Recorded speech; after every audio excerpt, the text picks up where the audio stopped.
In 2013, I told my friend that I was planning to take the train from Manchester to Budapest. He laughed at me and told me I was insane. The journey took 24 hours, with 3 changes and 4 separate tickets, in total costing 3 times as much as a Ryanair flight between the two cities, which takes 2.5 hours. Travelling long distances across Europe can be great fun if you're a rail geek or a student with an Interrail pass, or both, but it's far from efficient or easy. But it wasn't always this way, and it doesn't have to be this way forever. With Europe beginning to take notice of the looming climate crisis, this could be the turning point for the train. It's time to talk about night trains and the Trans-Europ Express.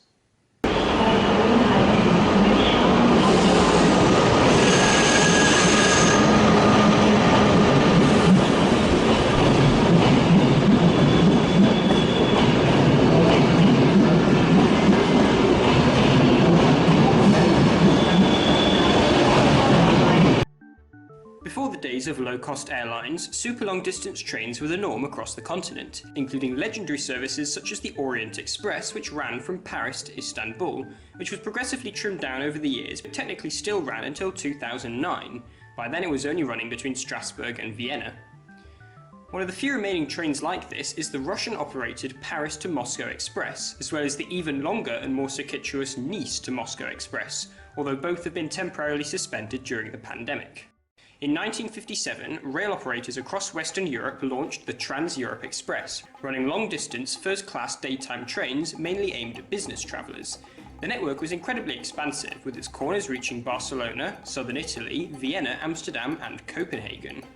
From the late 1970s onwards, the network was gradually shrunk and broken up, and the Eurocity brand was launched to group together cross-border train services across the continent, though Eurocity today is more of a loose category of services than anything else. Low-cost airlines are the usually cited culprit for the decline of super long-distance rail services, but there is another factor that isn't often discussed: high-speed rail. High-speed rail has massively improved connectivity within countries and sometimes between neighbouring countries, but often at the cost of super long-distance transcontinental trains, which are usually unable to take advantage of high-speed infrastructure. Take the LGV Est, for example, running from Paris to Strasbourg and forming a key part of the European Union's Paris to Bratislava/Budapest corridor. The line has slashed Paris to Strasbourg journey times from over 4 hours to less than 2, and by extension cut journey times between Paris and Frankfurt and Munich. But the LGV Est ironically also killed off the one direct passenger service that actually ran along this entire corridor, the Orient Express. Prior to 2007, coaches forming the Orient Express service to Vienna used to piggyback on the back of the loco-hauled evening service from Paris to Strasbourg. When this evening train was replaced with the TGV, the Orient Express was cut back to start from Strasbourg, before being discontinued entirely just 2 years later. Similar stories can be found across the continent, where some sections of longer journeys were replaced by high-speed rail, longer daytime services have been split up. With airlines dominating the market share of most international city pairs, many national rail operators have had little incentive to improve the train's offer, often leaving them second priority to domestic city pairs.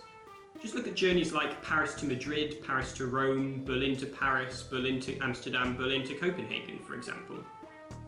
The Eurostar between London and Paris, and also London and Brussels and Amsterdam, is a notable example to this, and its success is an encouraging sign that the train could reclaim this role in Europe's transport network if it really wanted to. Enter Greta Thunberg and Fligscam. Suddenly there's political appetite in Europe for long-distance trains again. But the story really began in 2016. Unprofitable night train services, starved of the political will to keep them going, were disappearing all across the continent. What looked like it could have been the nail in the Couchette coffin for the night train in 2016, Deutsche Bahn's decision to discontinue all of its sleeper services, ended up being a turning point for the night train. Austria's national operator, ÖBB, took a massive gamble and decided to take over most of Deutsche Bahn's routes and buy up all the sleeping cars. This was a great opportunity for ÖBB to expand its network. It was able to buy the sleeper cars cheaply and take over routes like Zurich to Hamburg, where there was already an existing market for night trains but no other competition. Combining the German night train network with its own, ÖBB created NightJet. It was hoped that by operating a big enough network, the company would be able to take advantage of economies of scale and grow passenger numbers enough for the trains to break even, and the strategy appeared to be working, at least before the pandemic hit, but it's hoped that growth will pick up again once things get back to normal. NightJet have ordered new coaches which are due to start entering service in 2022 and is already in the process of expanding its network, including new services such as Brussels and Amsterdam to Vienna. ÖBB and Swiss operator SBB recently launched this ambitious new NightJet network map, with new services including Paris to Vienna, Brussels to Berlin, Zurich to Rome and Zurich to Barcelona to be launched from 2024. Other operators have also announced new or expanded night trains. The Swedish government have announced intentions to run a new night train from Stockholm to Cologne and possibly onwards to Brussels. Swedish private operator Snälltåget has announced plans to replace its Malmö to Berlin sleeper with a new longer route running via the Great Belt Bridge, linking Berlin, Hamburg, Copenhagen, Malmö and Stockholm. Elsewhere, private operator RegioJet launched a new summer service between Prague and Rijeka. The service, which ran in summer 2020, massively outperformed expectations and is set to return next year. Which brings us to today, the high-profile announcement that Europe is bringing back the Trans-Europ Express, combining both day and night trains to compete with airlines. The daytime network is likely to be a combination and expansion of international TGV and ICE trains, whilst the night network will probably be based on the expansion of the existing NightJet network. ÖBB has managed to establish itself as the undisputed queen of the night. So what is holding back European trains at the moment, and how much difference do these announcements really make? Here to tell me more is Mark Smith, also known as the man in seat 61.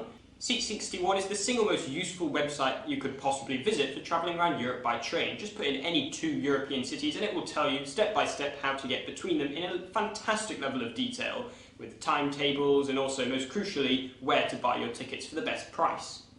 It'll also tell you how to take the Trans-Siberian Railway, how to travel around India or North America, or basically anywhere else in the world by train. If anyone understands the complexities of travelling around Europe by train, it's Mark Smith. So I love travelling by train, but I know if I'm trying to get from one side of Europe to the other side of Europe, you can usually find a plane ticket or an EasyJet or Ryanair for £50. Why is it often so much more difficult and expensive to travel by train? Well, there are the cheap fares for trains as well, if you book in advance and book at the right website for the right journey. So we've got Paris to Milan from €29. We've got Paris to Barcelona from €39. You can go from Brussels to Prague for €29 if you book at the Czech Railways website. You just have to know where to book and book in advance as you would with a flight. There is an issue for travelling right from one side of Europe to the other. So if we take, let's take London to Malaga. London to Paris starts at £39 each way, which is fine. That competes with a flight from London to Paris. But you then need to go from Paris to Barcelona from €39 each way, and that's fine. €39 is a good price for a 6-hour, 600-mile train journey. Then you need to go from Barcelona to Malaga, and that starts at about €45–50, which is not bad for a journey of 5.5 hours right the way across Spain. But hang on a moment, London to Malaga is the sum of those 3 trains and those 3 tickets. And is that ever going to compete with a 40 quid, 1 flight, 2 hours in the air ticket? That's the problem. Flying has become very cheap. And of course, we don't always think of the extras, the getting to the airport, which costs £20 from London to Heathrow. We don't think of the baggage fees. We don't think of getting from the airport into town at the other end. And also, it's not a level playing field because the airlines get their aviation fuel completely tax-free, which I think is pretty much like you or I filling our car up at the garage for half the price. It's a massive hidden subsidy, which the railways, of course, don't get. But sort of structurally, from an industry side, what's stopping rail operators from being able to offer, hypothetically, a £50 through ticket from London to Malaga with protected connections? Nothing stops them. They could if they wanted to. But you'd have to ask whether Eurostar really want to sell a seat from London to Paris for a £5, and whether the Paris-Barcelona TGV really wants to sell a seat for 10 quid and so on needed to make up this incredibly cheap £50 journey from one side of Europe to the other. That's the problem. We find the same thing in the UK, where cross-country, a classic example, it's often quite difficult to find a cheap ticket from Penzance to Aberdeen to compete with a flight. But the problem is cross-country can sell the seat on that train several times over between Penzance and Aberdeen. Why would it want to sell that same seat all the way for a tenner? So that's the problem you've got. That's the economic problem that train companies have in deciding whether they're going to offer really cheap tickets for a massive journey, or whether they're going to get the most value they can out of selling and reselling that seat for different segments. Pretty much every article written on European railways in the last year and a half has at some point mentioned Greta Thunberg and the phenomenon of Fligscam, or flight shame. How much of an impact do you think this has actually had on the demand for these long distance train services in Europe? Well, it's difficult to say, but I can tell you what I've seen. Greta Thunberg has brought things to a head, and I've never seen so much media attention on climate change and the need to switch to lower carbon forms of transport. But this isn't a sudden thing. This is coming from the grassroots. I've seen a massive increase in interest in train travel over the last 6, 7, 8 years. It's been going on for a long time. And what people, well, let's put it this way. When I first started the site way back in 2001, the typical Seat 61 user, if they told me why they were trying to go by train to Italy or Spain or wherever, would say they had a phobia of flying, or they were medically restricted from flying, or they just knew they particularly liked train travel. And that's changed.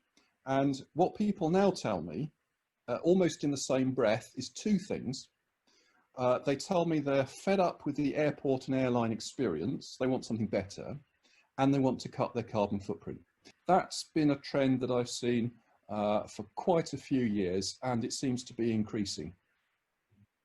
So what would you say the biggest challenge is facing operators like OBB NightJet from introducing new services? Well, in the case of NightJet, it's shortage of rolling stock. There isn't a lot of night train rolling stock about, and certainly not of the sort of the quality that OBB need. So they're building new trains, which is great to see, and there'll be new trains fit for the 21st century with mini suites so that people can travel economically in their own space, for example. But it takes a long time to build a train. And the first of these new trains isn't going to be with us until 2022. And that's why the planned expansion of NightJet seems to be taking so long. It's also why at the moment the Brussels-Vienna is only 3 times a week. They simply haven't got the rolling stock, the quality rolling stock, to provide a NightJet service every day. But they will have when these new trains come online. So recently there's been a lot of big announcements. They're talking about Trans-Europ Express 2.0. Is this something genuinely new, or is this more of a branding exercise covering changes that are already coming? Well, I think we need to be a bit careful because, as I understand it, it's a German politician who has suggested this rather than an actual proposal from train companies to actually run new trains. And you have to ask, to what extent is this a genuine proposal for creating new train services? And to what extent is it a sort of publicity stunt in saying something that people think is attractive? I certainly think the Trans-Europ Express brand name is very powerful, and I'd love to see it back. And I'd also love to see trains travelling, trains being joined up and covering greater distances. There's been a trend over the past few decades for long distance trains to get steadily reduced in length, so that a journey that, let's say, Paris to Vienna could be done on a single train back in the 1980s, you now have to either change at Munich just once if you're lucky, or change at Stuttgart and change at Munich, that sort of thing. So turning that back and joining up services to create longer through services that allow easier travel over longer distances across Europe without having to change trains would certainly be a good thing. But I'm really not sure to what extent this proposal is a, how can I put it, a political publicity stunt versus an actual serious proposal. And that's completely different from the expansion of night train services, where it is OBB who are leading this, and genuinely they want to expand the service. They found a way of running them commercially, and they've got the Swiss and the Germans and the French on board with that expansion. And just to finish off, to bring this back to the ultimate question of train versus plane, why should passengers choose to travel by train, and why should governments want more people to travel by train? Well, everyone's talking about CO2 and climate change, which is great. But my message has always been that you don't have to don sackcloth and ashes and suffer to save the planet. Actually, you're not just doing the planet a favour, you're doing yourself a favour too, because it's a much nicer way of travelling. And as I said, a lot of people are just fed up with the airport and airline experience, and they want something better, something that's more enjoyable and more rewarding. Governments have some ambitious climate change targets. They're trying to do things such as phase out internal combustion cars, but they're going to need to curb the massive growth in air travel, which is I think it's the fastest growing source of CO2. And for most individuals, it's probably the biggest contributor to their carbon footprint. Getting people onto trains for their trips to France and Spain and Germany will definitely help that. So how would a new Trans-Europ Express really work? For political reasons, it makes sense to present this ambition as one single network, but the reality is that the daytime and nighttime networks of the future are very different markets with very different needs, much more than was the case in the 19th and 20th centuries.